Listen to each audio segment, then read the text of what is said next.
of all business activity is dependent upon two major factors. One is the cost and the other one is the sales. As such, it is important to analyze both the variances on cost as well as the variances on sales. Cost variance is the difference between what should have been the cost, popularly termed as standard cost, and what has been the cost, that is the actual cost. If the actual costs are less than the standard cost, the variance is termed as favorable, that means positive. However, it may so happen that the actual cost may be more than the standard cost. And when the actual costs are more than the standard cost, the variance is termed as the adverse or unfavorable or negative. Sales variance is the difference between what should have been the sales, popularly termed as the budgeted sales, and what have been the sales, that means the actual sales. If the actual sales is more than the budgeted sales in a particular period, the variance is termed as adverse or unfavorable. Thus, in totality, the variance may be classified into two categories. One is the cost variance and the other one is the sales variance. In the following sections, we will have a detailed discussion on both the types of variances, that is cost variance as well as the sales variance. Cost variance can be put in the following flowchart. It is of two types. Costs, as you know, that the costs are of majorly, the main components of the cost are of three categories. One is the direct material, another one is the direct labor, and the fourth one is the overhead cost. Accordingly, the cost variances have been categorized into three categories. Direct material cost variance, which is in short called DMCV. The second one is the direct labor cost variance, in short it is called DLCV. And the third one is the overhead cost variance, OCV. Direct expense constitute, it is also a component of the cost, but it constitutes an insignificant portion of the total cost of the product. Hence, direct expense variance is generally not calculated. Suppose it is desired to calculate direct expense variance. In that case, it can be computed in the same manner as the variable overhead variance is being calculated, since in most cases direct expenses are variable in nature. So instead of computing the direct expenses variance, we need to compute the overhead cost variance, which is called overhead, means the indirect cost. Indirect cost variance is being calculated instead of computing the direct expense cost variance. At this point, however, we suggest that you should have a look on the exhibit 11.1 given towards the end of the unit, which presents a detailed discussion on the variance and the interrelationship of variance, which will be clear from the illustrations given. Whenever you are in doubt, a reference may be given to that exhibit so that your doubt can be clarified.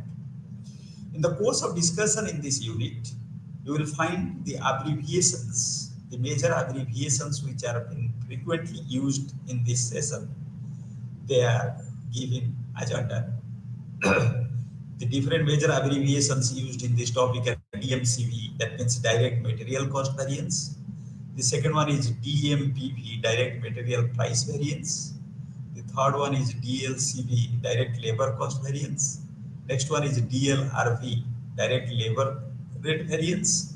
Then DLEV, direct labor efficiency variance. Then variance OCV, that means overhead cost variance. Then VOCV, variable overhead cost variance. Then FOCV, fixed overhead cost variance. Then FOEXPV, fixed overhead expenditure variance. Then FOVV, fixed overhead volume variance. Then SVV, sales value variance. Then SPV, sales price variance. Then SPOLV, sales volume variance. These are the major components used in this. The next is from the direct cost variance, the first component is direct material variance because the material component is the major component in the cost. Three types of direct materials are explained here. The first one is the direct material cost variance, DMCV, which is equal to the difference between the standard cost of different materials specified for the output achieved and the actual cost of direct materials used. The standard cost of materials is computed by multiplying the standard price with the standard quantity for actual output, and the actual cost is computed by multiplying the actual price with the actual quantity. Thus, the formula for computation of direct material cost variance DMCV is equal to total standard cost of direct materials minus total actual cost of direct materials. Standard cost of direct materials minus actual cost of direct materials. The standard cost of direct materials can be determined by standard price into standard quantity for actual output, and the total actual cost of direct materials can be determined by actual price into actual quantity. So if the actual cost is more than the standard cost, it will result in an adverse variance and vice versa. Let us take an example so that it will be made clear. Suppose the standard output is 800 units, actual output is 1000 units, standard quantity per unit is 1 kg, total actual quantity used is 1200 kg. Standard rate per unit is 4 kg and actual rate per unit is 5 kg. So in this juncture, if we calculate the direct material cost variance, the equation would be standard cost for actual output minus actual cost. It would be 1000 into 1. 1000 is the actual output and 1 is the standard quantity per unit. And it has to be multiplied with 4 minus 1200, that is the total actual quantity used, into 5. 5 means the actual rate per unit. So it comes to 4000 minus 6000. 1000 into 1 into 4, it comes to 4000, and 1200 into 5 is 6000. So the difference is 2000 negative. That means the direct material cost variance is 2000 adverse. Next is, if the standard output and the actual output are different, as in this case, the variances are to be calculated keeping in view the actual output. The information regarding standard output, which is different from standard quantity, is thus not relevant. The material cost variance may arise either on account of change in price, quantity, or it may be due to the both. The reason may be either due to the change in price or the change in quantity. Thus, material cost variance may be further analyzed as material price variance and material usage variance. So direct material cost variance, as discussed earlier, DMCV, can be categorized into two segments, that is direct material price variance or direct material usage variance, DMPV or DMUV.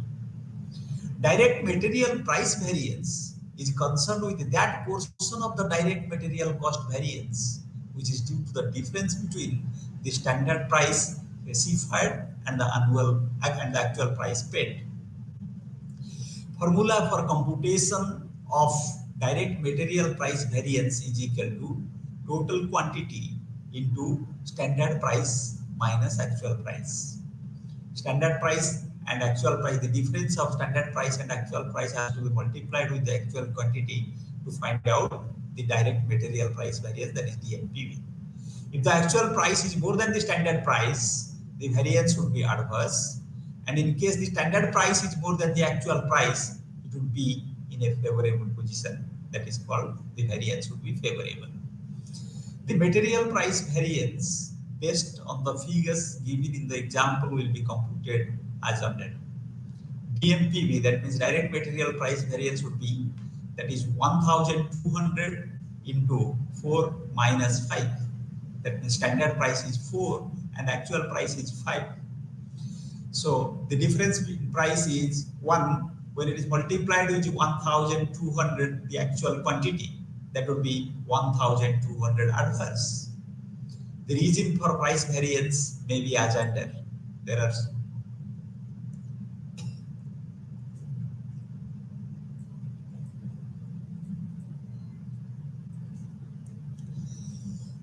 the first reason is fluctuations in market price.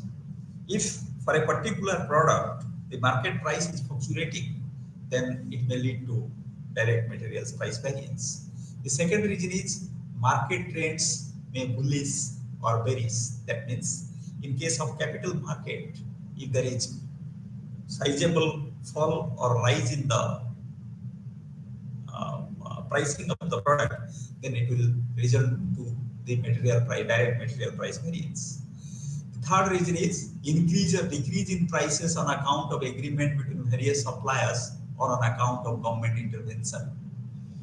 If the government intervenes, suppose it is the product is of necessity in nature, and due to intervention of the government, there is a fluctuation in the price, that will also result into the direct material price variance. The next reason is buying efficiency or inefficiency. If the buying efficiency or inefficiency of the customers either increases or decreases, it will have an impact on the direct material price variance. The next reason is high or low cost of transportation and carriage of goods. When there is variation in the transportation cost of the goods carriage inward, that will also result into direct material price variance. Changes in or laxity in pursuing purchase policy. If the purchase policy is suffering from any laxity on account of persuasion, that will also result into the direct material price variance. The next reason is superior or inferior, non-standard or substandard material might have been purchased. When there is purchase of substandard or low standard materials, it may result into direct material price variance. The next reason is purchases might have been effected in small quantity instead in bulk or vice versa. That means if you are purchasing in piecemeal instead of going for bulk purchase, the result will definitely have an adverse impact on the pricing of the product, and this will affect adversely the direct material price variance. Substitute and the cheaper materials might have been used. When when we put to use the low grade quality of product as our materials, that means in order to reduce the cost, when such type of practices is being adopted, it will definitely result into direct material price variance. The next reason is emergency purchase. Placing rush orders for immediate delivery at the prevalent price, that would also result into direct material price variance. The next one is fraud in purchase of loss of discounts. Fraud in purchase means when there is manipulation in purchase and there is loss on account of giving discount, that will also result into the direct material price variance. The next reason is incorrect setting of standards. When the standards are set by the organization is incorrect, is not based on facts and figures, that will also result into direct material price variance. Some of the facts may be controlled by the management if care or proper control is exercised, while others may be beyond the control of the management. Out of the reasons given here, some of the reasons are within the control of the management and some are beyond the control of the management. If the factors are controllable, the buying department is usually answerable for unfavorable variance on unfavorable region of direct material price variance. Then after direct material price variance, we will go to the direct material usage or quantity variance. The change or the variance is Then due to two reasons, one is the price, another is the quantity. So after price variance, we will go to the quantity variance. Direct material usage variance is that portion of direct material cost variance which is due to the difference between the standard quantity specified for the output achieved and the actual quantity used. The equation or the formula for computation of the direct material usage variance is equal to standard quantity for actual output minus the actual quantity into the standard rate. The actual quantity, if more than the standard quantity, it would result into unfavorable variance or vice versa. The usage variance will be computed as follows based on the figures given in the above example. Direct material usage variance is equal to 4 into 1000 minus 1200. Here, the 1000 is equal to the actual output and the 1200 is equal to total actual quantity used. 4 is the standard rate per unit. So when the standard rate is multiplied with the difference in quantity, that would be 400, and that 400 would be adverse. The total material price and the quantity variance is equal to material cost variance. That means the difference between the two would be equal to the direct material price variance because they are the resultant of the two. Direct material cost variance is equal to direct material price variance plus direct materials usage variance. When we have computed the direct material price variance, it was 2000 adverse, and here the direct material price variance is 1200 adverse, and here the direct material usage variance is 800 adverse. When both are combined together, 1200 and 800, that comes to the same 2000, and that is also adverse in nature. So the reason for direct materials usage variance may be as under. There are different reasons for direct materials usage variance on account of quantity. The first one is inefficiency or lack of skill or faulty workmanship resulting in more consumption of raw materials. When this workmanship is defective, that means low skill or the poor quality of laborers or workers are being engaged. This resulted into consumption of more raw materials, and that definitely resulted into causing inefficiency, and that may be due to the adverse material usage variance. The second reason may be lack of proper upkeep and maintenance of plant and equipment and a frequent breakdown during production process leading to wastage of materials. So obviously when the plant and machinery is frequently comes under breakdown, the production will definitely be hampered, and when the production is hampered, there will be definitely wastage of materials. So this would result into variation in direct material use that will definitely cause the direct material usage variance. This next reason is non-consideration of product design and method of processing, etc., while fixing standards. So when the fixed standard is being fixed, if we do not consider the product design and method of processing, that would definitely result into the direct material usage variance. The next is incorrect processing of material resulting in wastage. When the wastage materials are not properly processed, then it would give rise to the waste. When the materials are not properly processed, it will definitely give to wastage, and more wastage will directly adversely affect, or it will have a direct impact on the unfavorable situation of direct materials usage variance. The non-recording of returns of materials of stock or stores or inter-transfer from one job to another. When there are different units of production are there in a factory, and there is inter-unit transactions between one department to the other and one unit to the other, The stock transfers, if there is refund, and the inter-transfers between one job and other are not properly recorded, that definitely resulted into the variance in uses, and that is another reason for this. Then improper inspection and supervision of workmen resulting in adverse quantity variance due to careless handling and processing. When there is a careless handling and processing, then there will be loss of quantities of raw materials put into production, and that would definitely resulted into the direct material uses variance. Then the next reason for direct material uses variance is too strict supervision or inspection resulting in excessive rejection of materials.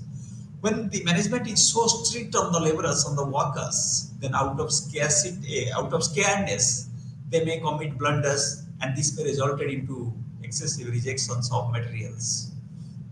So that is the another reason of direct material uses variance. The next reason of material uses variance is substitution of specified materials with unspecified materials, causing greater consumption of the latter. You must be knowing there are two types of materials. One is specified materials and another is unspecified materials.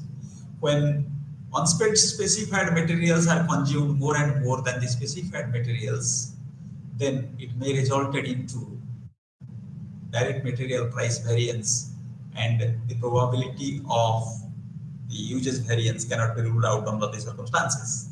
The next reason is incorrect setting of standards leading to variation. When we are setting standards as against the actual production, the standard setting, if it is wrong, then it will definitely give rise to the variation in the direct material uses. Then the next one is excessive wastage, scrap, spoilage, shrinkage, leakage, etc., causing an adverse use, and that will result into direct material uses variance. So computation of various direct material variances, the illustration is from the following particulars. Let us find out the material cost variance, material usage variance, and material price variance. The quantity of material purchased is 4,000 units. The illustration says that the quantity of material purchased is 4,000 units. Value of materials purchased is 10,000 units. It will buy 10,000 rupees 10,000. Value of materials purchased is rupees 10,000. Standard quantity of materials per unit of finished product is 2 kgs, and standard rate of materials is rupees 2 per kg. Opening stock of materials is 1,000 kg. And closing stock of materials is 2,000 kg. Finished products during the period is 1,000 units, and standard quantity of materials required is 1,000 into 2. 2 is the rate, that is coming to 2,000. Standard quantity is materials per unit is 2 kg. Then for standard quantity of materials required would be 1,000 into 2, that would be 2,000 kg. Actual quantity of materials used is equal to material purchased plus opening stock minus closing stock, and the material purchase is here 4,000 units, and opening stock is 1,000 units, and the closing stock is 2,000 units. So 4,000 plus 1,000 minus 2,000, that is coming 3,000 kg. That is the actual quantity of materials used. Standard price is rupees 2 per unit, and the actual price is 10,000 divided by 4,000 units. 10,000 is the value of materials purchased and 4,000 is the quantity of materials purchased. So per unit, the actual price is 2 rupees 50 paise per unit. So direct material cost variance would be the total standard cost minus the total actual cost. Total standard cost, that means the standard price into the standard quantity, and the total actual cost would be the actual price into the actual quantity. Standard price is rupees 2. And the standard quantity is 2,000 units, and the total actual cost, the actual price is the standard price into that is 2 into 1,000 minus 2 rupees 50 paise. 2 rupees 50 paise is coming as what? The standard price. So the standard price into 2,000 is the actual quantity, that comes to 4,000 and this is coming 2,000 minus 5,000.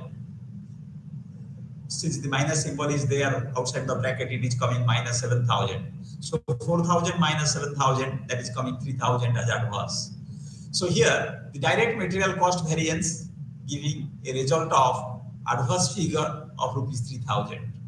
Here the presumption is done, the quantity we have consumed on the basis of FIFO method, first in first out method, and the result, the net result, it gives to be 3,000 adverse. When we are computing the direct material usage variance, that is on account of quantity, that is coming, the equation, the formula is standard price multiplied with the standard quantity minus actual quantity. So the standard price is 2 per unit and the standard quantity is 2,000 and the actual quantity is 3,000. So it is coming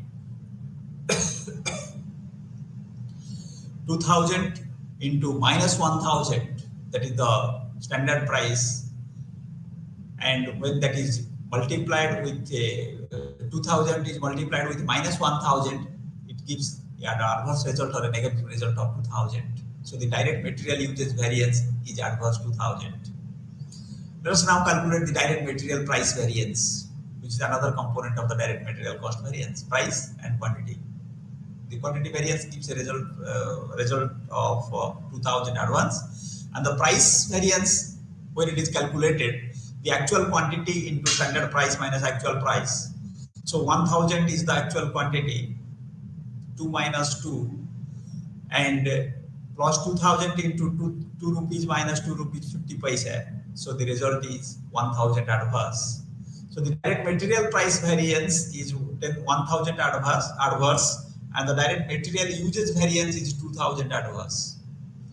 It will be observed that the total materials usage variance and total material price variance is equal to the material cost variance, that is 3,000. So the resultant of the direct material cost variance is equal to the direct material usage variance and the direct material price variance. Then after the material is over, the major component of the cost is labor, and that is direct labor. Direct labor, as we see, the labor which can be directly identified with the units produced, that is called the direct labor. The deviation in cost of direct labor may occur because of two main factors or two main reasons. One is the difference in actual rate and the standard rate of labor. That is the first reason. And the second reason is the variation in actual time taken by the workers and the standard item prescribed for performing a job or a particular operation. Labor variances are very much similar to material variances, and they can be very easily calculated by applying the same techniques as used in calculating the material variance. The readers can work out the various formula for direct labor variance by simply putting the word time in place of quantity in the formula meant for direct material variance. The various labor variances may be put as under.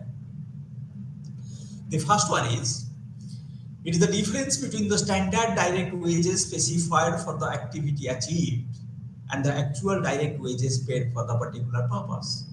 The formula for computation is direct material cost variance is equal to standard cost of actual output minus actual cost. Standard cost of actual output minus actual cost. In other words, you can say direct labor cost variance is equal to standard rate into standard time for actual output minus the actual rate into actual time, that is actual cost. Actual cost, when it is deducted from the standard cost of actual output, that would give rise to the direct labor cost variance. From the following example, let us see how the direct labor cost variance has to be calculated. Standard output is 200 units. Standard time per unit is 2 hours. Standard rate per hour is rupees 3. Actual output is 160 units, and the total actual time taken is 300 hours. Actual rate per hour is rupees 350. In this juncture, when you are asked to compute the direct labor cost variance, the standard rate into standard time for actual output, that means rupees 3. Standard rate per hour is 3, and 160 is the actual output. So 3 into 160 into 2 minus 350 into 300. That is 2 is equal to the standard time per unit and 350 is equal to the actual rate per hour and 300 is the total actual time taken. So this gives rise to 960 minus 10550. That means 90 rupees adverse. So the direct labor cost variance as calculated here is 90 rupees adverse. The direct labor cost variance may arise on account of difference in either rate of wages or time. Either on account of rate of wages or the time taken for completion of the product. Thus, it may be further analyzed as rate variance or time or efficiency variance. So this has been given in the following chart. Direct labor cost variance, that means DLCV, direct labor cost variance is the component of, or it is divided or it is segregated into two types of variances. Direct labor rate variance DLRV and direct labor efficiency variance DLEV. Direct labor wage rate variance. Direct labor means direct wages rate variance, direct wages efficiency variance.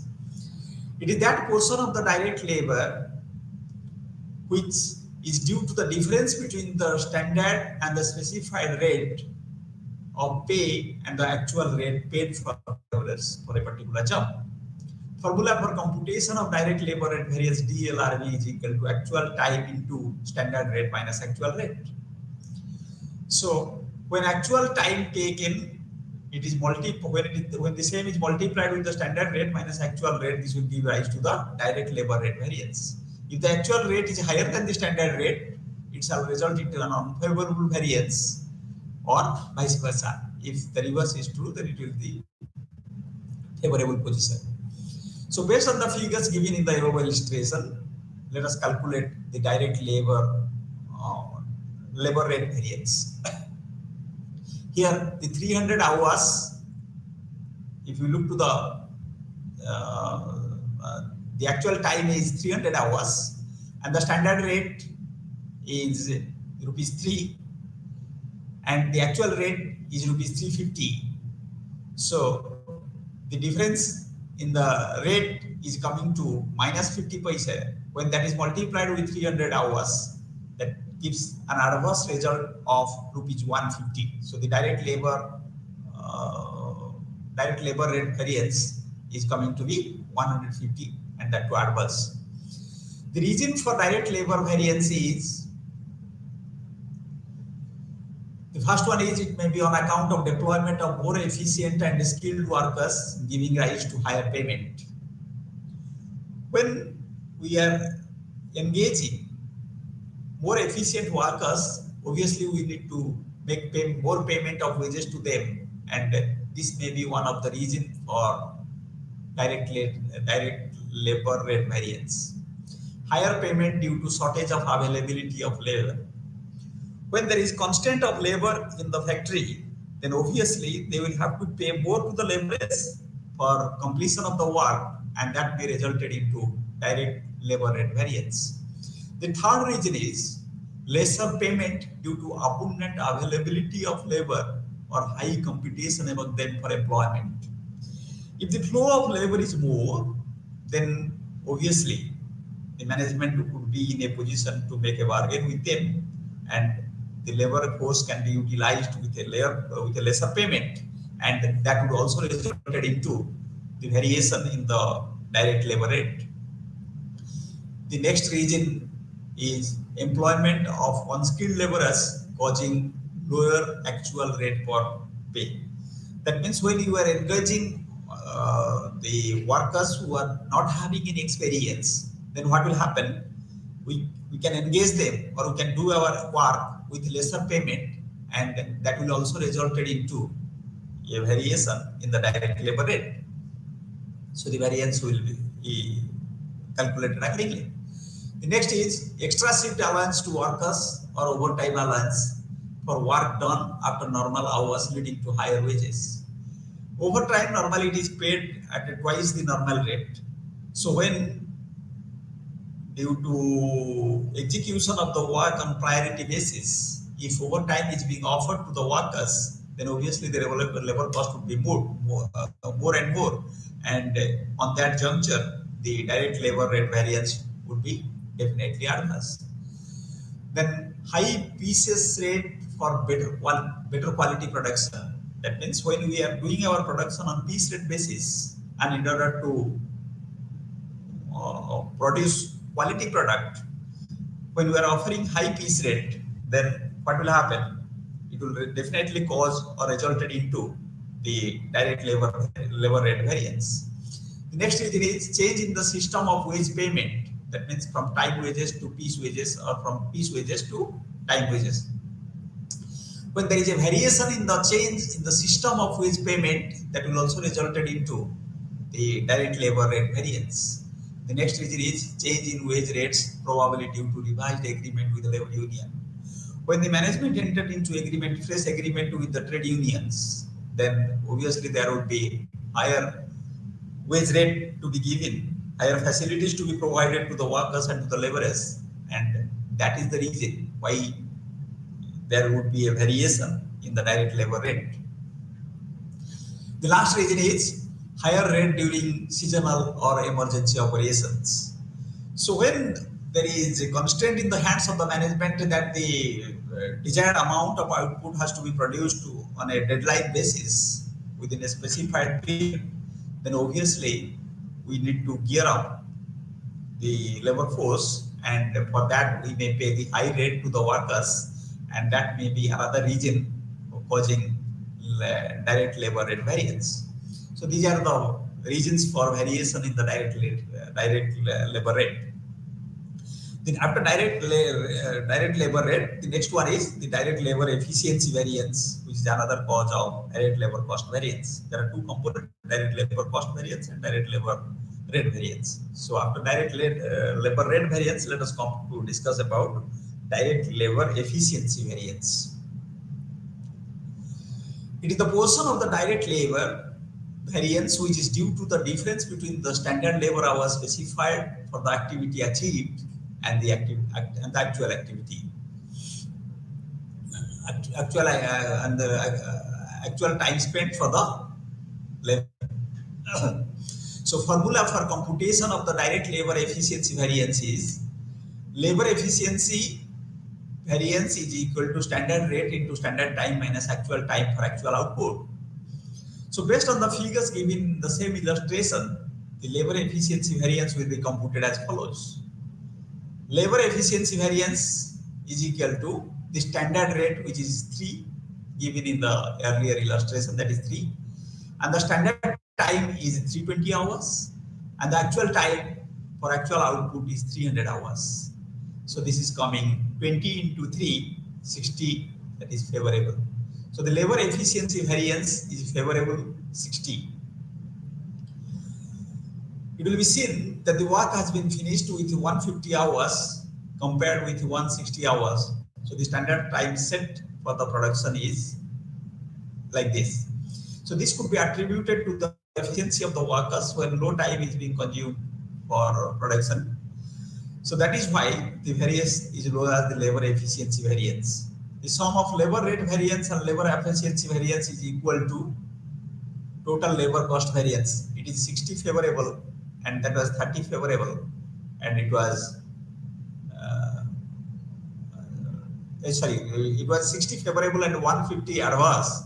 150 adverse means here in the labor rate variance was 150 adverse, and the labor efficiency variance was 60 favorable. So the net result is 90 adverse, and the direct labor cost variance was calculated, which was calculated earlier. It was 90 adverse. So the direct labor cost variance, since it is the composition of the two, direct labor rate variance and the labor efficiency variance, obviously the resultant of the two would be equal to the direct labor cost variance, and it is proved to be true here. So the causes of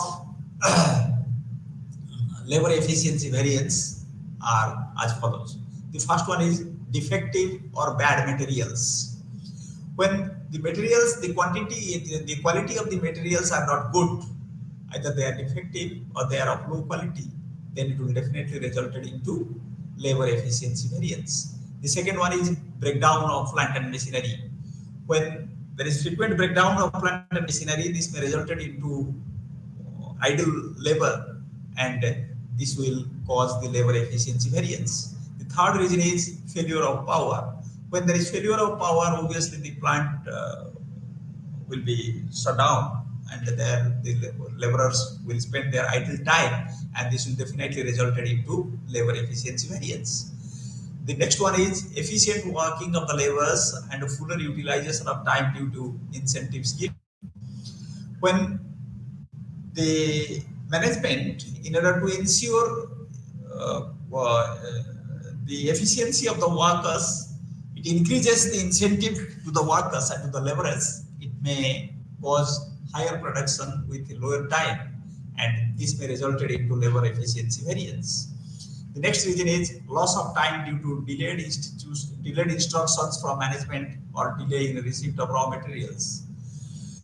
When the instructions from the management comes late, or there is any dilemma on account of that, if there is any interruption of production, or if the raw materials are not received in time, and that is also causing the interruption in production, that will also result into labor efficiency variance, because it will lead to idle labors in the hands of the laborers. The next reason is alteration in the method of production.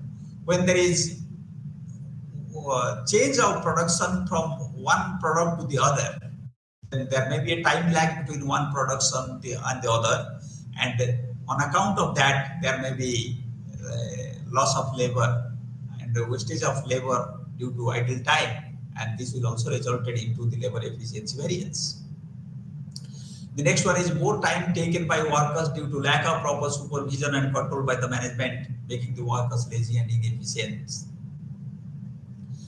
So this is clear. When the supervision and the control of the management is not sharp, then there will be lack of performance from the side of the laborers, and this would definitely result into labor efficiency variance. Then poor working condition. Poor working condition means if the working condition is not healthy, it's not congenial, it is not perfectly suiting to the laborers, then the efficiency of the laborers will definitely be affected, and it will result into labor efficiency variance.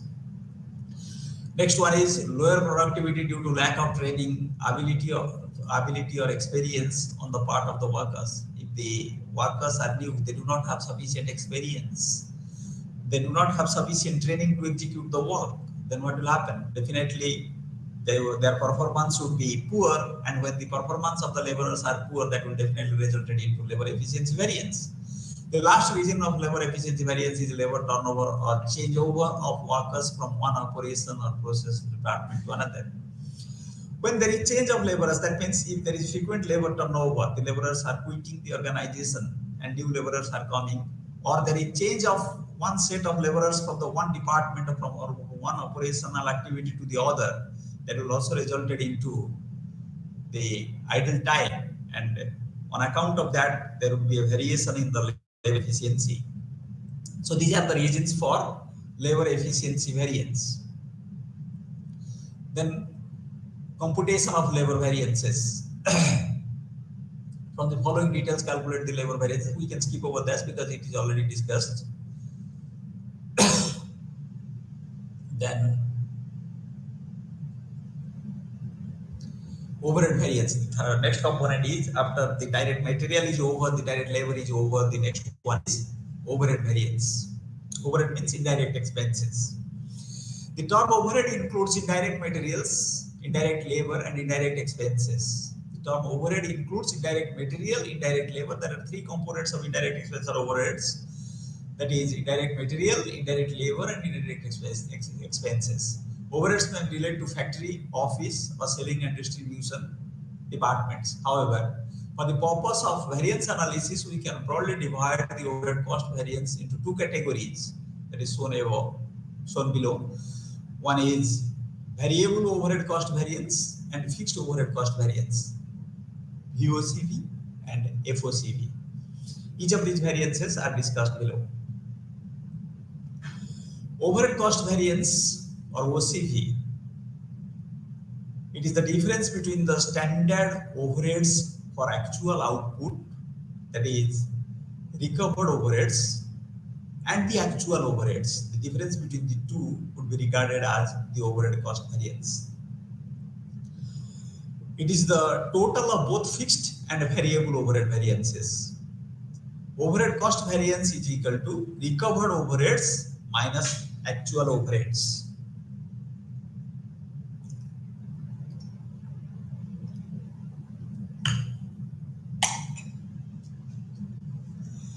Variable overhead cost variance VOCV. It is the difference between the standard variable overheads for actual output or recovered variable overheads and the actual variable overheads. That means when the second one is deducted from the first one, that would give rise to the variable overhead cost variance VOCV. Thus, VOCV is equal to recovered variable overheads minus actual variable overheads. So when the actual variable overheads is deducted from the recovered variable overheads, it would be the variable overhead cost variance. The causes of this variable overhead cost variance, it may be due to the advance payment of expenses or outstanding expenses, or payment of past outstanding expenses during the particular period, or an account of certain normal expenses incurred, such as repairs of machinery due to breakdown, expenses due to spoilage, or defective workmanship, or excessive overtime works. For any region, any of the region as mentioned here, if the cost is going up in a particular period for which the variance is being computed, it will definitely result into the variable overhead cost variance. So fixed overhead cost variance is FOCV is equal to, it is the difference between standard fixed overheads for actual output or recovered overheads and the actual fixed overheads. That means when the actual fixed overheads is deducted from the recovered fixed overheads, it will give rise to the fixed overhead cost variance, that is the FOCV. And causes of FOCV is difference between the actual and the recovered fixed overheads. It may be on account of a higher or lower amount of fixed overheads compared to the budgeted and fixed overheads might have been incurred for the same production during the same period. The same amount of fixed overheads might have been incurred for a high or lower production than the budgeted production during the same period. These are the two main reasons or causes of variances. Let us look to the illustration. The budgeted output is 10,000 units. Budgeted overheads is rupees 10,000. Fixed is 6,000 and variable is 4,000. Out of 10,000 of budgeted overheads, 6,000 is fixed and 4,000 is variable. And actual overheads is 12,000. Fixed overhead is 6,000 and variable overhead is 6,000. Both are 6,000 in case of actual overheads. And actual output is 8,000 units. Now let us calculate the various overhead variances. It will be appropriate to make the following basic calculations before computing the various overhead variances. The standard oblique budgeted overheads rate per unit. The computing the various overhead variances. The budgeted overheads divided by the budgeted output. Here the budgeted overheads is 10,000 units and the budgeted unit is 10,000 units. So the budgeted overhead per unit would be obviously rupees 1. And the standard or budgeted fixed overhead rate per unit would be budgeted fixed overheads divided by budgeted output. That means rupees 6,000 divided by 10,000 units. It is coming 60 paisa per unit. So the standard or budgeted variables is equal to budgeted variables divided by budgeted output. The standard or budgeted variable overhead rate per unit is equal to budgeted variable overhead divided by budgeted output. That means 4,000 is divided by 10,000 units. It is coming 40 paisa per unit. In this juncture, we will go for calculation of the overhead cost variance. The overhead cost variance, the formula is recovered overheads minus actual overheads. So 1 into 8,000 minus 12,000. It is coming 4,000 adverse. And the variable overhead cost variance, which is to be computed by deducting the actual variable overheads from the recovered variable overheads, it is coming 8,000 into 40 paisa, that is 3,200, when the actual variable overheads is 6,000, so it gives rise to 2,800 adverse. Overhead cost was 4,000 adverse, and variable overhead cost variance is 2,800 adverse. And the fixed overhead cost variance is the recovered fixed overheads minus actual fixed overheads. The recovered fixed overheads is 8,000 into rupees 60 paisa. So that is coming 4,800 rupees.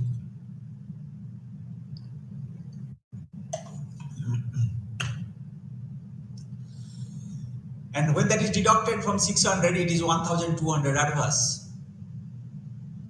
So the fixed overhead cost variance is 1,200 adverse, and variable overhead cost variance is 2,800 adverse.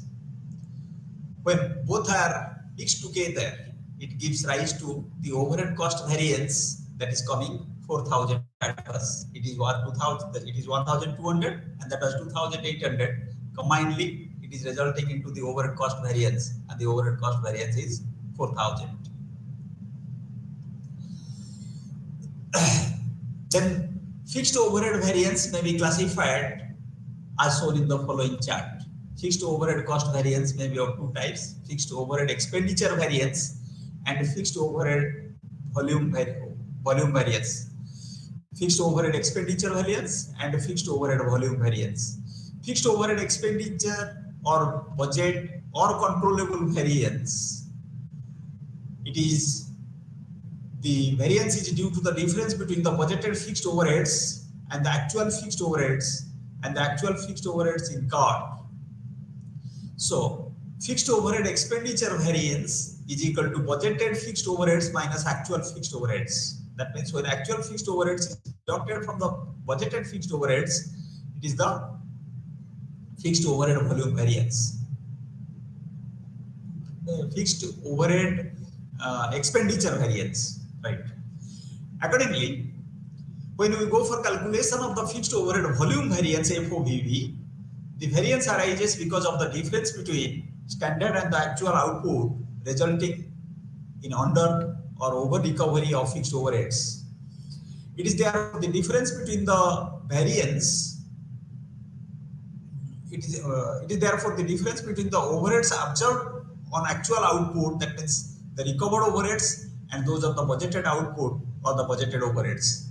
Thus, the FOVV, that means the fixed overhead volume variance, is equal to recovered fixed overheads minus the budgeted fixed overheads.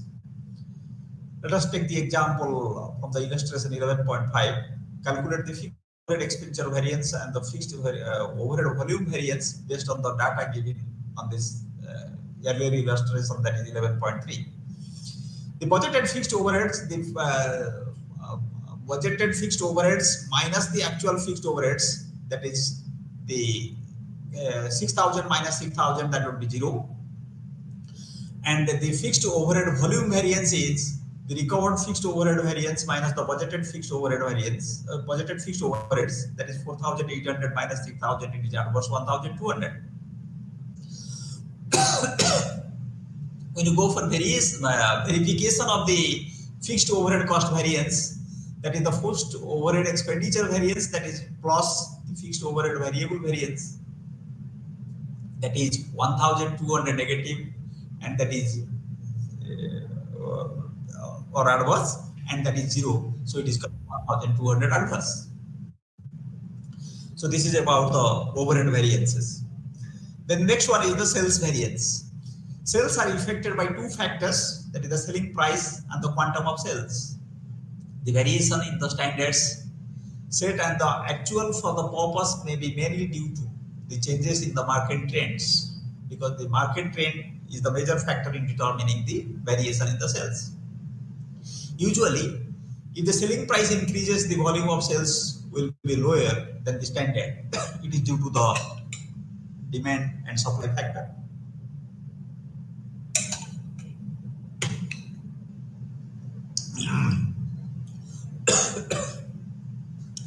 It may result in a favorable variance as to the price of unfavorable variance as to quantity.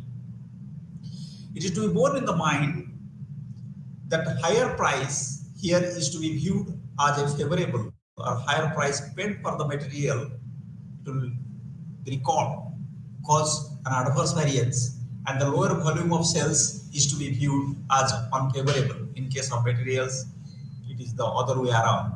The lower uses of materials than the standard causes by the favorable variance.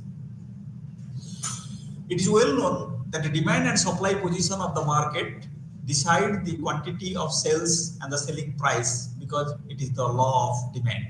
Law of demand says ceteris paribus, that means other things remaining constant, higher the demand, lower the price, and the vice versa. So that is the major factor which determines the sales variance here. The variations in the sales may be on account of control law as well as non-controllable factors and non-controllable factors. Changes in market conditions and demand by customers are of course beyond the control of the management. However, there are certain factors like high price are controllable by the management, which is within the hands of the management. And an effort should be made to check adverse variations due to these factors. Sales variance can be understood with the help of the following chart. It is of two types. One is sales price variance, another is sales quantity variance. The difference between the budgeted sales and the actual sales is the sales value. One is the sales price variance and the sales value variance.